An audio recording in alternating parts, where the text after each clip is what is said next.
cómo era la situación del trabajo antes de 1970, que es un momento en que van a detonar una serie de cambios. Bueno, hay que decir que en Guanajuato, como en otros estados, hubo a fines del siglo XIX y principios del siglo XX trabajo asalariado fabril fuera del hogar de las mujeres. En Guanajuato, sobre todo en la parte más pegada, digamos, a Querétaro, donde había sido una zona tradicional de trabajo textil, y también, por ejemplo, en Irapuato hubo una gran fábrica de cigarros que se llamó El Águila. Ahí había mujeres trabajadoras, obreras que salían todos los días a trabajar a las fábricas. Sin embargo, en la década de 1950 esto prácticamente se borró porque los sindicatos y las empresas negociaron la salida de las mujeres con la modernización industrial y fueron la moneda de cambio. Es decir, el argumento era: las mujeres no son proveedoras de los hogares, los hombres sí, por lo tanto las que salen son las mujeres. Y así fue como se masculinizó muchísimo el trabajo industrial en ese tipo de empresas que había diseminadas por toda la geografía guanajuatense. Pero aparte, digamos, del trabajo asalariado, industrial, fuera del hogar, que era con todo, eran manchones, digamos, que no daban lugar a una geografía consolidada y continua de actividades. Lo que sí había era muchísimo trabajo, todas las mujeres trabajaban, pero trabajaban en estas otras actividades. En primer lugar, en la agricultura. El reparto ejidal fue muy fuerte, como ustedes saben, en Guanajuato, donde había muchas haciendas, entonces hubo un reparto ejidal temprano, importante, y se formaron muchos ejidos. Y ahí hubo un proceso en que las mujeres entraron a trabajar en la agricultura, porque antes los hombres trabajaban en las haciendas como peones, no se necesitaba tanto trabajo familiar. Con el sistema ejidal sí. Entonces las mujeres entraron a trabajar mucho como en los predios familiares, como para ayudar, para trabajar sobre todo en las tareas de lo que era la siembra, los deshierves y la cosecha. Y bueno, con esto los ejidatarios dejaban, digamos, de pagar peones, que era un rubro importante de los trabajos agrícolas. Pero todo este trabajo que hacían las mujeres ni se reconocía ni se les pagaba.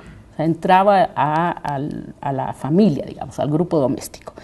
Y por eso también durante tanto tiempo se dijo que la economía campesina era barata, era productiva, era barata, era redituable, porque efectivamente tenía un montón de costos que no se incluían, entre ellos el del trabajo femenino. Otra actividad que desarrollaban mucho las mujeres de Guanajuato era la cría y engorda de animales. De todas las especies pequeñas se encargaban las mujeres. Pero este trabajo era en los traspatios de las casas y de los ranchos, criaban puercos, engordaban gallinas y acumulaban huevos, todo para la venta. Desde la llegada del ferrocarril por la zona de San Francisco del Rincón, empezaron a aparecer unos personajes que llamaban los rancheadores, que eran unos comerciantes que iban por los ranchos recogiendo huevo, gallina y todo para ponerlo en la estación del tren y mandarlo a la Ciudad de México.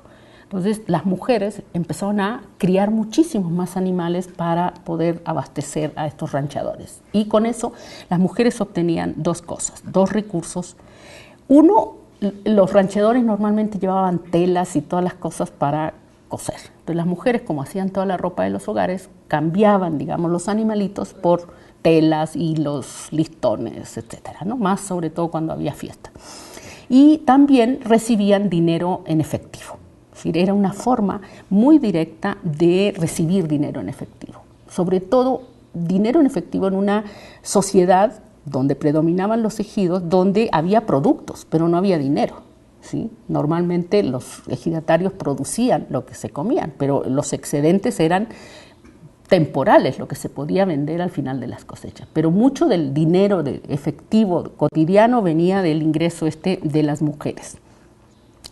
Y también fue muy importante este ingreso femenino cuando en la década de los 60 se empezó en Guanajuato este desplazamiento de los hogares, de los ranchos aislados a las cabeceras municipales, porque empezó a haber más servicios de educación, de empleo, mejores carreteras, etc. Entonces empezó este movimiento y las familias se fueron a vivir a las cabeceras. Si vemos en Guanajuato va a haber un proceso de crecimiento de las cabeceras y de decrecimiento de la población de las rancherías. Bueno, en este proceso también las mujeres fueron muy importantes porque ellas eran las que podían conseguir dinero de manera cotidiana y ayudaron mucho a la inserción de las familias, de los hogares en las cabeceras, en las ciudades de Guanajuato. En tercer lugar, las mujeres participaban mucho en la producción artesanal. Ellas en toda esta parte, digamos, más ligado a ciertas tradiciones indígenas, no necesariamente originarias, pero indígenas, como Acámbaro, los Apaseos, Dolores Hidalgo, San Felipe, San Miguel Allende, las mujeres participaban muy activamente en la producción artesanal. Todo lo que era textiles, cerámica, cestería, tejidos, bordados, etcétera, lo producían las mujeres. Por lo regular, en los talleres más consolidados, ellas se encargaban de una parte de la producción o hacían las piezas especiales. Por ejemplo, mucho de lo que veíamos en los tianguis navideños y todo eso, esa era producción que hacían las mujeres. Todo lo festivo, lo ritual, lo ceremonial, lo hacían las mujeres. Y esta también es una forma de reducir costos de la producción de los talleres artesanales. Y tampoco ni se reconocía como trabajo, ni generaba ingresos para ellas. Esto se integraba, digamos, a los ingresos de los hogares, porque siempre era la idea del proveedor masculino y que era el que organizaba, digamos, la vida económica de los hogares. Y lo que fue muy fuerte también hasta la década de los 70s o incluso 80s fue la migración interna. Así como los hombres empezaron a migrar a los Estados Unidos desde fines del siglo XIX, las mujeres, sobre todo del norte de Guanajuato, de las zonas más pobres de Guanajuato, empezaron a migrar de manera muy, muy intensa al servicio doméstico en la Ciudad de México. Es decir, había grupos enormes de mujeres guanajuatenses trabajando en la Ciudad de México. Ellas salían alrededor de los 14 años, solteras, sin educación, y con el compromiso de enviar a sus padres dinero cada mes de lo que obtenían de sus salarios en la Ciudad de México. Y esto ayudó mucho a mantener también la producción de las parcelas familiares, el dinero que ellas aportaban. Por lo regular, estas mujeres duraban como 10 años trabajando en la Ciudad de México. Después se regresaban a sus ranchos, a sus rancherías y se casaban. Y ya hacían, pero lo curioso es que todos esos 10 años de trabajo que habían vivido y todo lo que habían trabajado en la Ciudad de México, en realidad regresaban sin nada, porque no habían podido reunir nada prácticamente. Y más bien se tenían que integrar a lo que tenían los maridos, muchos de ellos migrantes en Estados Unidos, con los que ellas se casaban. Entonces, podemos decir, digamos, que hasta la década de 1970 el trabajo femenino en Guanajuato tuvo 3 características centrales. La primera era en el hogar.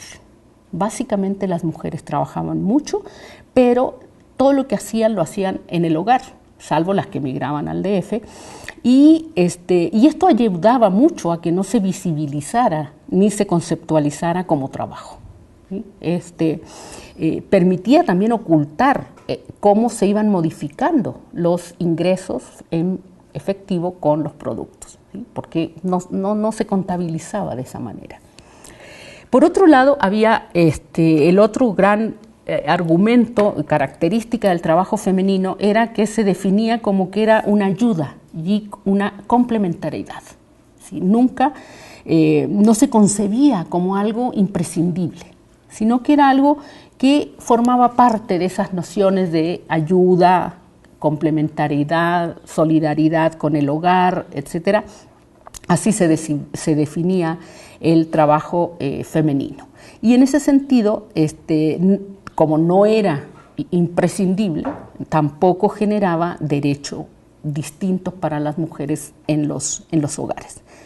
Entonces la aportación femenina no cambiaba la jerarquía de derechos y deberes de los miembros de los hogares. Seguía la idea del proveedor, del padre ejidatario. El sistema ejidatal finalmente fue un sistema que reforzó profundamente a las familias en términos jerárquicos y patriarcales. Y por otro lado, las mujeres también, si estaban la mayor parte del tiempo en su casa, lo que consumían era muy poco. O si ustedes se fijan, la imagen de la mujer campesina era esta señora con mandil y rebozo, ¿sí? Que salía todos los días igual al mercado y que no consumía prácticamente nada porque no estaba mucho tiempo fuera del hogar. Su vida, digamos, laboral y de todo tipo transcurría, pero dentro de la casa. Entonces, estas serían las características. Pero entonces llega la década de 1960 y 1980, y Guanajuato fue un estado que aprovechó muchísimo el modelo de sustitución de importaciones, sobre todo por la industrialización de bienes de consumo. Guanajuato, como ustedes saben, se especializó en la producción de artículos de piel, calzado, ropa, sombreros, tejido de punto, bordados y tejidos. Hubo un gran auge en ciudades como Irapuato, León, Moroleón, Manuel Doblado, Ocampo, San José Iturbide, San Francisco del Rincón, San Luis de la Paz, Uriangato, Victoria. Surgieron talleres que demandaban mano de obra femenina. ¿Sí? Había un mercado para los productos y empezaron a contratar mano de obra, por una parte como trabajadoras a domicilio. Es una época en que hubo muchísimo trabajo a domicilio en Guanajuato. ¿Sí? Las mujeres se les mandaban las cosas, incluso las máquinas se mandaban a las casas a coser, a tejer, a bordar, a lo que fuera. Por ejemplo, ustedes, y no era que estuvieran asociadas estas actividades periféricas, informales, que no estaban relacionadas. No, los talleres, por ejemplo, de San José Iturbide, producían todas las rancherías de alrededor, producían toda la ropa de bebé que se vendía en el Palacio de Hierro, en el puerto de Liverpool y en las tiendas más exclusivas de la Ciudad de México. ¿Sí? Unas mujeres bordaban, otras cosían, otras tejían, etc. Y de ahí salían los ajuares de bebé para las grandes tiendas. Y eso lo veíamos por todo Guanajuato, cómo había mucho trabajo a domicilio. Pero también, en la medida en que hubo este proceso de industrialización, empezó a haber cada vez más trabajo en las empresas, empezaron a crecer también las empresas y empezaron a demandar trabajadoras para las fábricas y para los talleres. Ustedes seguramente conocen toda la fama que tuvieron en su momento las fábricas de pantalones de mezclilla de Irapuato, que se exportaba a Estados Unidos, los pantalones de mezclilla. Llegó a haber grandes fábricas, importantísimas fábricas de pantalones de mezclilla en Irapuato. Y estos talleres y fábricas tenían sobre todo trabajo femenino. Ciertas tareas de la confección se habían adjudicado especialmente a las mujeres. Y lo mismo estaba sucediendo en la industria del calzado en León y en San Francisco del Rincón. Eran los puestos peor retribuidos, pero de todas maneras las mujeres empezaron a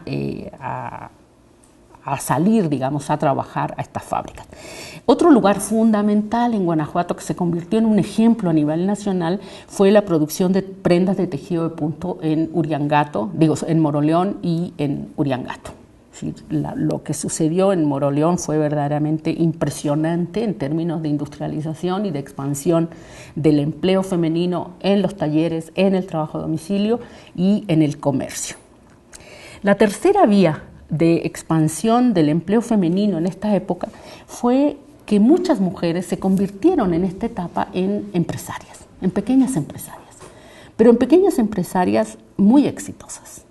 Y esto estuvo muy ligado a la intensificación de la migración de los hombres a Estados Unidos, porque los maridos no estaban, a veces las remesas se tardaban, eran irregulares y y además tampoco estaban como para prohibirles que hicieran cosas. Entonces muchas mujeres empezaron a incursionar en poner estos talleres que tanto éxito tenían en sus comunidades. Y entonces ahí vamos a ver surgir un montón de empresarias en Irapuato, en León, en Moroleón, en Ocampo, en San José Iturbide, en Uriangato. Se volvió, digamos, un semillero de mujeres empresarias. Eran casadas, solteras, baja educación formal, pero que conocían muy bien a sus microrregiones y demostraron enormes habilidades para los negocios y estuvieron siempre dispuestas a autoexplotarse, que es una característica que define, digamos, a los pequeños empresarios en casi todo el mundo. Y ellas también, estas pequeñas mujeres, estas empresarias, daban muchísimo trabajo a domicilio también a las rancherías y a las comunidades que estaban alrededor de donde ellas estaban.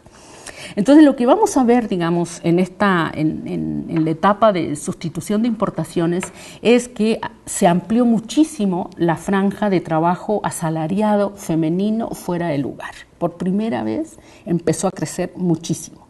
Y las mujeres, sobre todo las jóvenes, empezaron a preferir los empleos en los talleres porque podían salir de la casa y además recibían ellas un ingreso en efectivo. Pero todavía, digamos, en estas sociedades como Guanajuato, tan tradicionales, tuvieron que hacer una serie de negociaciones, digamos, con los hogares. Pero se seguía la idea de que el ingreso femenino no era imprescindible.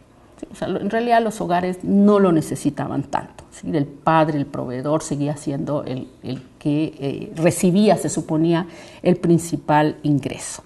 Y por lo tanto, lo que hubo, digamos, fue mantener esta idea del proveedor masculino y ellos, los hombres, los padres, sobre todo los padres, eran los que controlaban el acceso femenino al trabajo. O sea, las jóvenes tenían que pedir permiso para poder salir a trabajar. Y para que les dieran el permiso, tenían que aceptar condiciones económicas y condiciones morales. La condición económica era que tenían que dar prácticamente todo el ingreso a sus hogares, y la segunda era que tenían que mantener un comportamiento sumiso en los hogares, o sea, hacer lo que siempre habían hecho, y además una conducta recatada, digamos, en los espacios públicos. Si a una chava la veían fuera del lugar, etcétera, seguro que sí, la iban a obligar a dejar el trabajo, aunque ella no quisiera dejarlo. Y otra restricción que también fue parte de la negociación era que el trabajo era solo para las mujeres solteras. Eran las solteras las que podían salir a trabajar, pero apenas se comprometían o se casaban, tenían que dejar el trabajo, porque la idea era, se va a casar, el marido la va a mantener, entonces no tiene por qué seguir trabajando. Entonces, de nuevo, era esta idea del proveedor masculino. Pero, digamos, había mucho trabajo en todos lados. Sin embargo, llegó en 1985 una década de crisis muy fuerte en Guanajuato, que fue la apertura comercial. La apertura comercial con el TLC fue letal, digamos, para el empleo y para el trabajo, para los negocios y para el empleo femenino. Sí, las fábricas, los talleres empezaron a resentir los embates de la crisis, a recibir menos pedidos, hasta que finalmente quebraron. Y muchas mujeres se retiraron de los negocios y, por supuesto, dejaron de dar trabajo. Hubo talleres que siguieron trabajando, incluso yo me encontré todavía en esta época talleres en Ocampo o en esos municipios, pero realmente estaban en situaciones muy, muy difíciles. Y esto, por supuesto, tenía que ver también, primero, por la llegada de los productos extranjeros, básicamente los productos chinos. Sin embargo, ya en 1990 ya las cosas empezaron como a reacomodarse y empezaron a sentirse otros impactos del Tratado de Libre Comercio. Y Guanajuato fue, en ese sentido, la verdad es que siempre ha sido un estado con suerte, porque se vino, digamos, toda la todo el empleo que se cancelaba en un montón de industrias empezó a abrirse con dos actividades que están directamente asociadas al TLC, que es todo lo de la industria automotriz, del cual yo no tengo más que decir que ha expandido muchísimo el empleo femenino en todos los municipios del Bajío, pero también en los municipios del corredor San José Iturbide, San Luis Potosí, que ahí hay otro corredor de mucho trabajo industrial. Y han detonado mucho el empleo femenino en la actividad manufacturera de toda la cuestión automotriz. Y el otro gran impacto ha sido en la agricultura. El cambio en la ley agraria, ustedes saben que hizo posible el cambio tanto en la tenencia ejidal como en la manera de manejar la tierra. Lo que tenemos es que las grandes empresas, no vía compra, pero sí vía renta, están teniendo cada vez más tierras de los ejidos y de los ex ejidos en todo el corredor que va desde San Francisco del Rincón hasta Celaya, ¿sí? Entonces ahí se ha abierto un corredor muy fuerte de empleo agrícola que va desde las plantas procesadoras hasta las tareas de campo que todas estas empresas tienen. Hay muchísimo trabajo masculino y femenino en la agricultura de exportación, y esto a pesar de que Guanajuato ha experimentado una crisis porque mucha industria agroindustrial se ha ido al norte del país. Entonces, lo que vemos, digamos, es que la agricultura de exportación ha potenciado y generalizado el jornalerismo. Es decir, el empleo que más se ofrece en estos momentos es el empleo de jornaleros básicos, digamos, o sea, los que reciben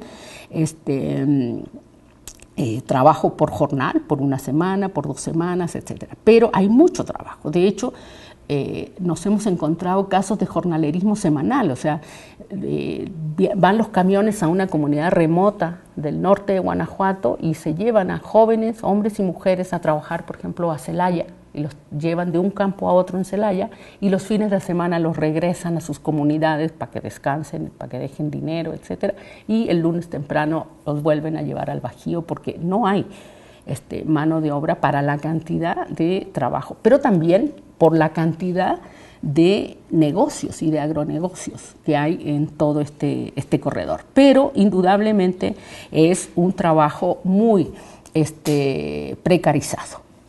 Y lo que también hemos vuelto a ver en estos últimos años ha sido la reaparición de pequeñas empresas a cargo otra vez de empresarias. Pero a diferencia de lo que sucedía hace 20 años, ya no son pequeñas empresarias independientes que trabajan y ellas deciden más o menos, pero que trabajan, que son independientes. Ahora hay mucho taller de maquila. Por ejemplo, en Irapuato se puso la maquiladora más grande, que es la que produce toda la ropa de la vestimenta de los parques de Disney en Estados Unidos. Y ella, esta maquiladora, reparte trabajo a muchísimos municipios que son los que hacen los disfraces, digamos, de los parques de Disney. Pero eso es maquila, pura maquila. O también están maquilando mucho para las grandes casas comerciales tipo Coppel, o sea, Suburbia, o sea, de cadenas de ropa de bajo costo, pero es también pura maquila. O sea, van, recogen los cortes, los cosen y los entregan. Ya no es directamente una pequeña empresa. Entonces, este sería el escenario laboral que encontramos como Pero para hablar de los cambios, yo quiero mencionar una serie de cambios sociodemográficos y culturales muy importantes en Guanajuato. Lo primero es el cambio en el patrón migratorio México-Estados Unidos. Desde 2005, con el cierre de la frontera, con la militarización de la frontera y más ahora con Trump, los migrantes permanecen en Estados Unidos o si regresan es para quedarse de manera definitiva, ya sea porque tomaron la decisión de regresar o porque los deportaron. Pero en un estado de migración tan antigua como Guanajuato, la gente regresa porque ya está planeando de alguna manera el retorno. Los agarran menos de sorpresa. Entonces tenemos una población de documentados e indocumentados que ya no regresa, y una población de jóvenes que desde hace 10 años hubieran sido candidatos a migrar y no se han podido ir, y que entonces están teniendo que buscar opciones dentro de México, sin poder contar con el factor externo. Las remesas también han disminuido. Por más de lo que diga el Banco de México, lo que estamos viendo en los hogares es que reciben menos remesas, son más inestables, más irregulares y son especializadas y tenderán a caer. Es decir, los migrantes mandan dinero para la mamá, para el Día de la Madre, para los cumpleaños, para Navidad, para comprar una computadora, para la hermana, pero ya no mandan, digamos, dinero semanal, quincenal, mensual, porque además muchos de guanajuatenses ya se llevaron a la esposa. Entonces, la obligación de enviar dinero ha cambiado muchísimo. Entonces, estos hogares han pasado a depender también primordialmente de los ingresos que obtienen en México. Muy asociado también a lo anterior, hay un cambio en la educación. En Guanajuato, como en tantos lugares, los jóvenes de los pueblos, incluso de las ciudades, terminaban la secundaria, cuando mucho, y se iban a Estados Unidos. Porque inmediatamente, por las redes sociales que tienen, inmediatamente tenían trabajo en Estados Unidos. Y para el tipo de trabajo de los migrantes mexicanos en Estados Unidos, daba lo mismo tener secundaria que prepa que universidad, porque iban predominantemente al trabajo agrícola. Entonces, la educación no era un factor que modificara su inserción laboral en Estados Unidos. Entonces, terminaban la secundaria y se iban. Esto hizo que cuando se cerró la frontera, tenemos una población de hombres con baja educación, ¿sí? Que su esperanza era irse y no lo pudo hacer. Entonces están entrando a los mercados regionales de trabajo con credenciales educativas muy bajas. Recién los hombres están pensando que tienen que educarse más. Y este hueco, este nicho de oportunidad fue aprovechado por las mujeres.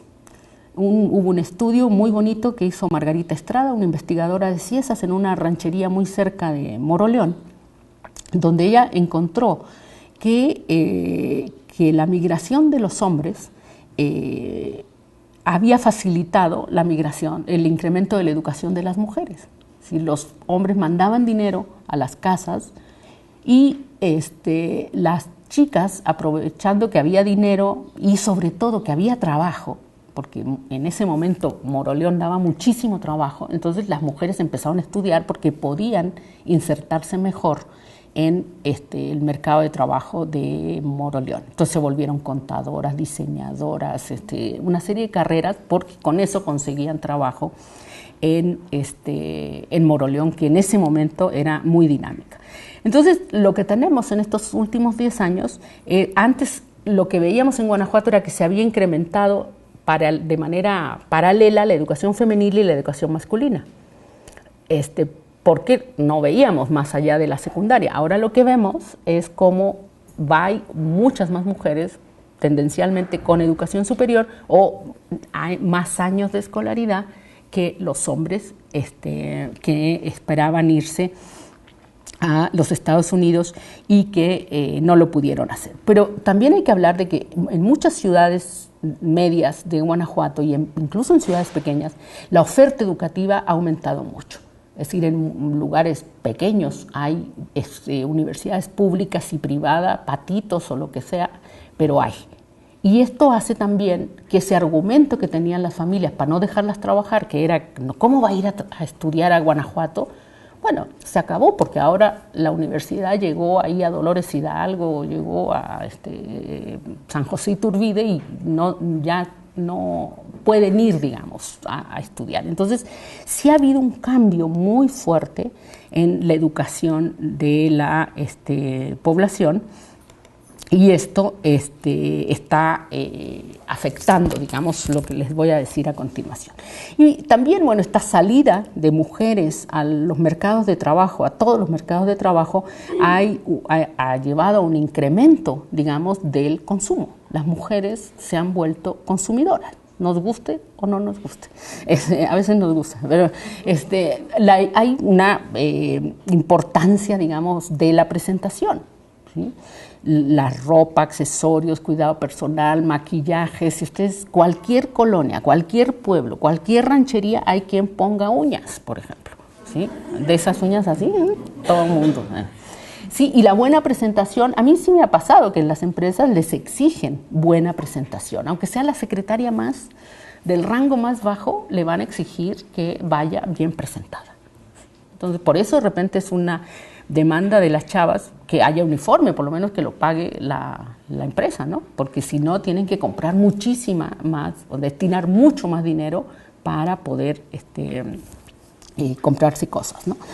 Por otro lado, como en todo México, ha habido un decremento muy fuerte del tamaño de los hogares. Guanajuato tenía unas tasas impresionantes de población, siempre las tuvo. Guanajuato por eso también era un estado expulsor de gente, porque nacían muchísimos y no se morían. Entonces, en otras regiones de México nacían mucho, pero se morían mucho. Aquí no se morían tantos. Entonces, pero bueno, a partir de 1970, esta tasa de fecundidad de las mujeres bajó muchísimo y tenemos una tasa similar a nacional, 2.2 hijos por mujer, de haber tenido 12, 14 hijos por mujer en la década de 1970. En las encuestas, por ejemplo, cuando le preguntamos a las mujeres eso, se ve cómo cae, cómo se abate la población, el número de hijos en los hogares. Y esto significa dos cosas. Significa que hay menos presiones dentro de los hogares, pero también hay menos aportadores, ¿sí? Antes 12 hijos eran 12 aportadores, ¿sí? Ahora 2 o 3. Entonces baja el número de la presión del número de hijos, pero también baja el número de los que pueden aportar, y en este contexto entonces las mujeres que antes eran como residuales empiezan a cobrar mucho más importancia dentro de los hogares, ¿sí? Entonces ya no es solo los hermanos, las mujeres era, pues ya se case, que se vaya, que la mantenga su marido, ¿sí? Entonces eso ya no funciona tanto. Y en este escenario pues es que vemos cómo está cambiando la relación dentro de los hogares. Otro gran cambio, y a pesar de lo católico que sigue siendo Guanajuato, es impresionante en la última encuesta que estamos revisando de religión, cómo Guanajuato sigue siendo un estado muy católico. Sin embargo, sí está bajando. Lo que tenemos es en las regiones tradicionales católicas, el catolicismo todavía tiene tasas mucho más elevadas que en otros estados de la República. Guanajuato es uno de esos. Pero de cualquier manera, hay grandes cambios en las uniones. Y hay dos fenómenos: la no formación de uniones y la disolución de las uniones, ¿sí? México era demográficamente un país muy tardío en estos procesos, pero ya decidió emparejarse y entonces ahora sí hay un proceso muy acelerado. Antes, la principal causa por la cual las mujeres se quedaban solas era porque quedaban viudas, porque los hombres se accidentaban, no regresaban de Estados Unidos, se morían allá o lo que fuera, pero ahora no.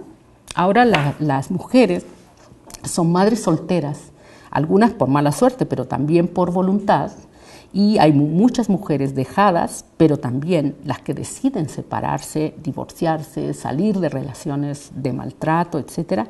Y esto siempre existió, pero ahora sucedía en menor proporción y se encubría mucho más. Eso ya ha empezado a cambiar incluso en este estado tan tradicional. Y esto ha dado lugar a un fenómeno muy nuevo y muy disruptor.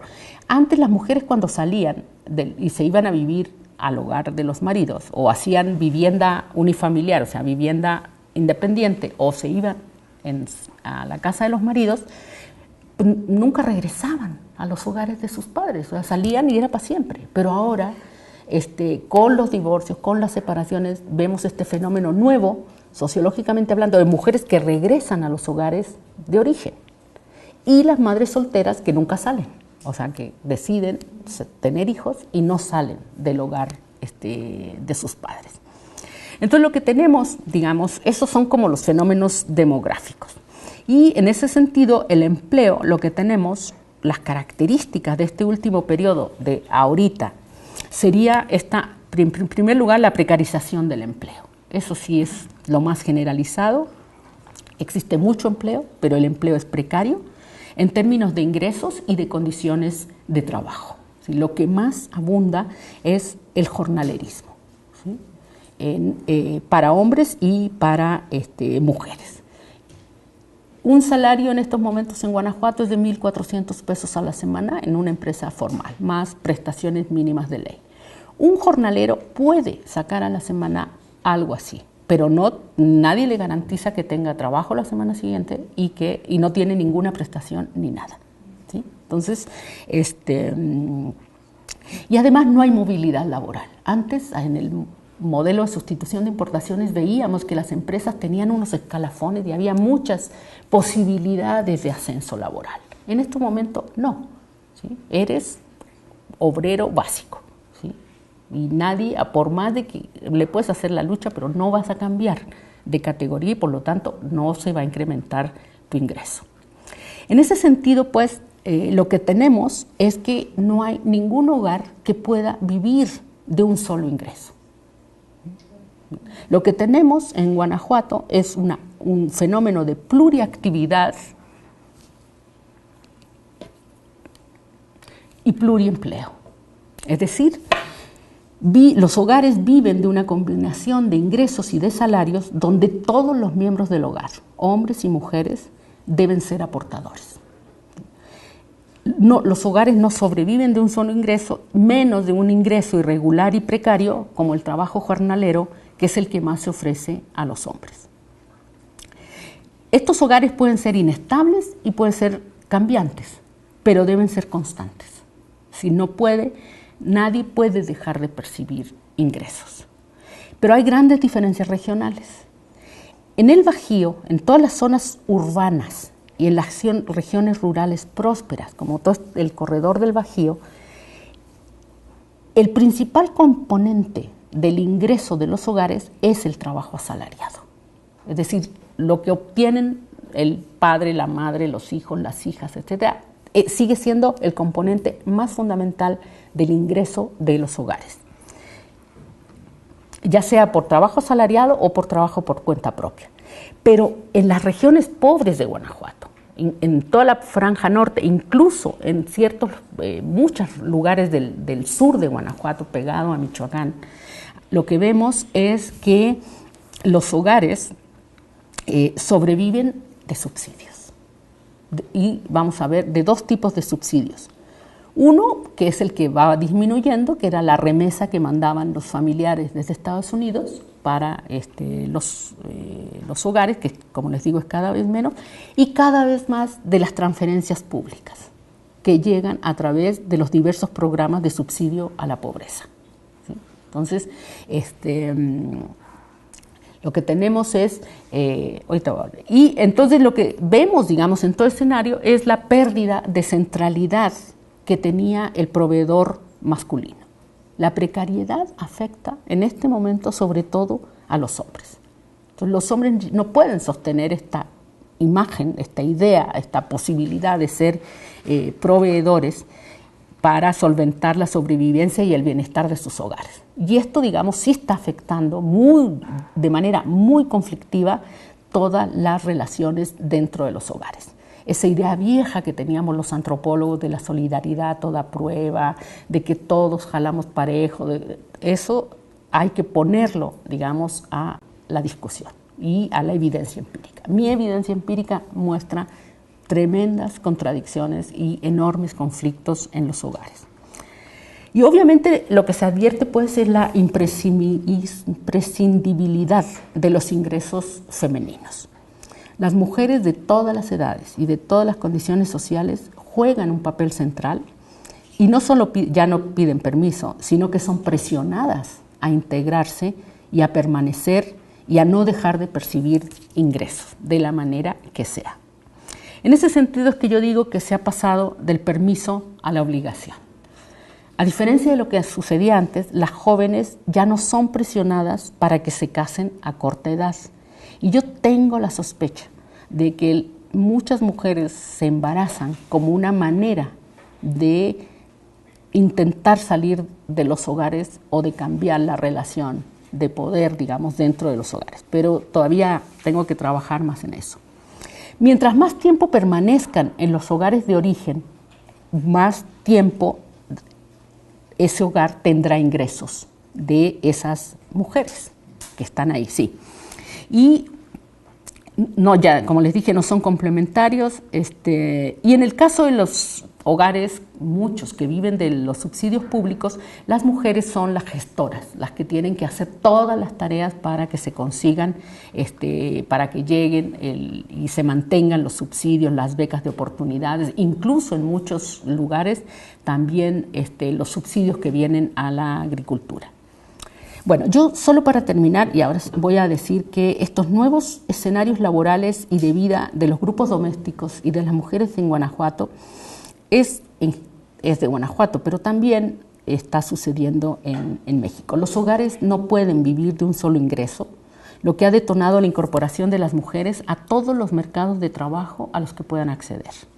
Ya no es posible para las mujeres, para la inmensa mayoría de las mujeres, quedarse en la casa a cargo de las tareas domésticas y del cuidado de los hijos. Y aquí hay un punto central que uno escucha, digamos, con mucha frecuencia cuando se dice que la deserción escolar, el pandillerismo, la delincuencia, las adicciones, la incursión de los jóvenes en actividades ilícitas, el embarazo adolescente de hombres y mujeres, se debe, digamos, a que los hijos han sido descuidados porque las madres trabajan y no están en los hogares, no están en las colonias para encargarse de ellos. Pero si ya no existe el proveedor masculino y las mujeres deben salir como ellos, o en muchos casos, en vez de ellos, a procurar los ingresos para sus hogares, ¿cuál es la solución? Volver a una situación anterior parece, como vamos, imposible. Vemos la cerrazón inaudita que hay para incrementar, aunque sea un poquitito, los salarios, ¿no? Entonces, culpar a las mujeres de todo lo que está sucediendo en los hogares no va a resolver problemas que forman parte del trágico escenario de los hogares de Guanajuato hoy. Muchas gracias.